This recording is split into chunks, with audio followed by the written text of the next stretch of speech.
Ողջույն, երբեմն հնագետները հայտնաբերում են առարկաներ, որոնք բառացիորեն ընկել են երկնքից։ Հենց այսպիսի արտեֆակտ են ուսումնասիրել չինացի հետազոտողները աշխատելով Սանսիդուի հնագիտական համալիրի գտածոների հետ։ Պարզվել է, որ զոհաբերությունների փոսում հայտնաբերված առարկաներից մեկը պատրաստված է եղել երկնաքարային երկաթից, շատ ավելի վաղ, քան այս տարածաշրջանում սովորել են հանքաքարից մետաղ ձուլել։ Հետազոտության արդյունքները հրապարակվել են Archaeological Research in Asia ամսագրում։ Այսօր երկաթը թվում է սովորական նյութ, սակայն հազարավոր տարիներ առաջ մարդիկ գրեթե չէին կարողանում այն ստանալ։ Հանքաքարից ձուլելու տեխնոլոգիաները հայտնվել են համեմատաբար ավելի ուշ։ Մինչ այդ հազվագյուտ երկաթյա առարկաները պատրաստում էին այլ աղբյուրներից, մասնավորապես երկրի վրա ընկած երկնաքարերի բեկորներից։ Տիեզերական մետաղի նման բեկորները հեշտ ճանաչելի են իրենց քիմիական կազմով։ Դրանցում սովորաբար մեծ է նիկելի պարունակությունը, որը գրեթե բացակայում է սովորական երկաթի հանքաքարում։ Երկնաքարային երկաթից պատրաստված հնագույն հայտնի արտեֆակտ են համարվում ավելի քան 5000 տարվա վաղեմության փոքրիկ ուլունքները,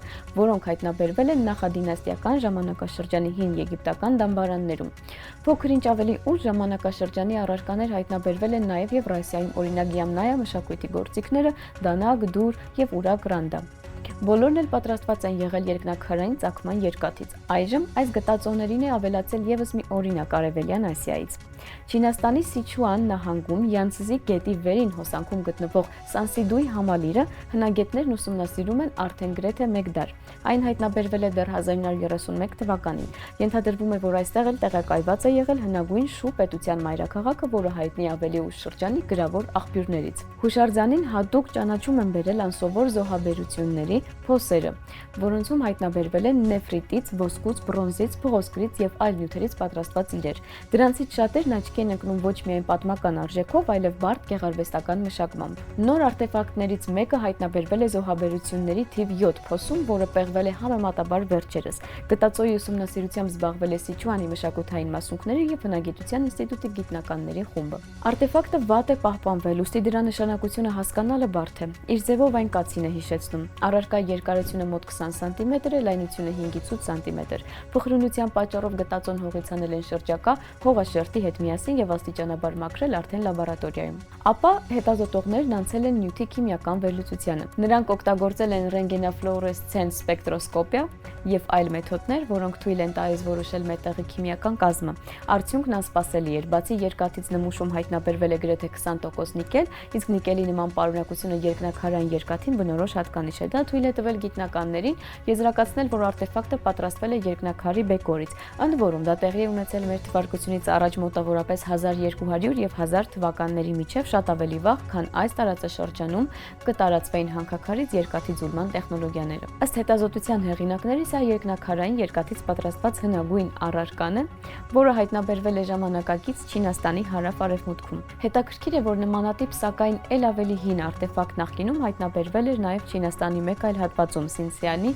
տարածքում։ Այստեղ հնագետները պեղել էին դանակ, որը պատրաստված է եղել մեր թվարկությունից առաջ մոտ 3000 թվականին ու նույն տիեզերական նյութից։ Այսպիսի գտածոները ցույց են տալիս, որ մարդիկ երկաթը սկսել են օգտագործել իրական մետալուրգիայի ի հայտ գալուց շատ առաջ, բայց սկզբում դա ոչ թե հանքաքարից ստացված երկրային երկաթ էր, այլ մետաղի հազվագյուտ կտորներ, որոնք մանրակի վրա էին ընկնում տիեզերքից։ Հնագույն հասարակությունների համար նման առարկաները հավանաբար առանձնահատուկ արժեք ունեին ոչ միայն որպես գործիք, այլև որպես նյութ, որը բառացիորեն ընկել էր երկնքից։ Պատկերացրեք, որ նայում եք ուղիղ կենդանի բջջի ներսը, տեսնում եք ինչպես են շարժվում մանրագույն պղպջակները, ճկվում մեմբրանային խողովակները, աշխատում մոլեկուլային մեխանիզմները ու այս ամենը տեսանելի է առանց որևէ ֆլուորեսցենտ նշիչի։ Այսպիսի հրաշալի սարք են ստեղծել Սթենֆորդի համալսարանի ինժեներները։ Տեխնոլոգիան ստացել է ինտերֆերոմետրիկ պատկերի սկանավորման մանրադիտակ անվանումը։ Թույլատվությունը մոտ 120 նանոմետր է, ինչը ռեկորդային է համարվում այն մեթոդների շարքում, որոնք թույլ են տալիս դիտարկել բջիջներն առանց հատուկ ներկանյութերի։ Համեմատության համար դա մոտ 500 անգամ ավելի բարակ է, քան մարդու մազը։ Ինչու են գիտնականներն առհասարակ ձգտում հրաժարվել նշիչներից։ Ֆլուորեսցենտ ներկանյութերը ժամանակի ընթացքում խամրում են, կարող են փոխել այն ստրուկտուրաների վարքագիծը, որոնք լուսավորում են եւ սովորաբար թույլ են տալիս միաժամանակ դիտարկել միայն մի քանի օբյեկտ։ Նոր մեթոդը վերացնում է այս սահմանափակումները։ Այն աշխատում է անմիջապես այն լույսի հետ, որը ցրում են հենց բջջային ստրուկտուրաները։ Աշխատանքի սկզբունքն իսկական օպտիկական աճպարարություն է։ Լազերային ճառագայթը լուսավորում դրսևորում է բջիջը, իսկ դրա ներքին ստրուկտուրաները ցրում է լույսի մի մասը։ Երկրորդ ճառագայթն էլ ուժեղացնում է այս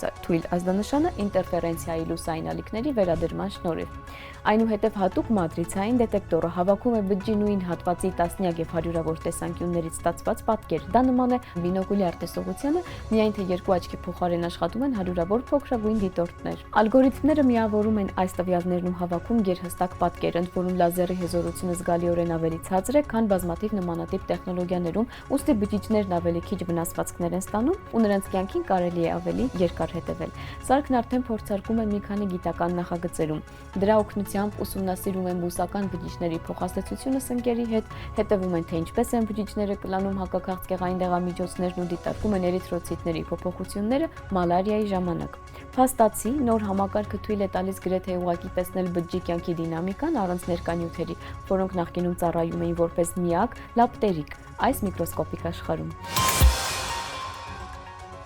1543 թվականին լույս տեսավ մի գիրք, որը բառացիորեն տեղաշարժեց երկիր մոլորակը։ Այդ գրքում Լե աստղագետ Նիկոլայ Կոպեռնիկոսն առաջարկեց այն ժամանակների համար արմատական մի գաղափար, համաձայն որի մեր մոլորակային համակարգի կենտրոնը ոչ թե երկիրն է, այլ արեգակը։ Իր երկնային ոլորտների պտույտի մասին դարակազմիկ աշխատության մեջ նա նկարագրեց հելիոկենտրոն մոդելը, որտեղ երկիրը աստղի շուրջ պտտվող մոլորակներից ընդամենը մեկն է։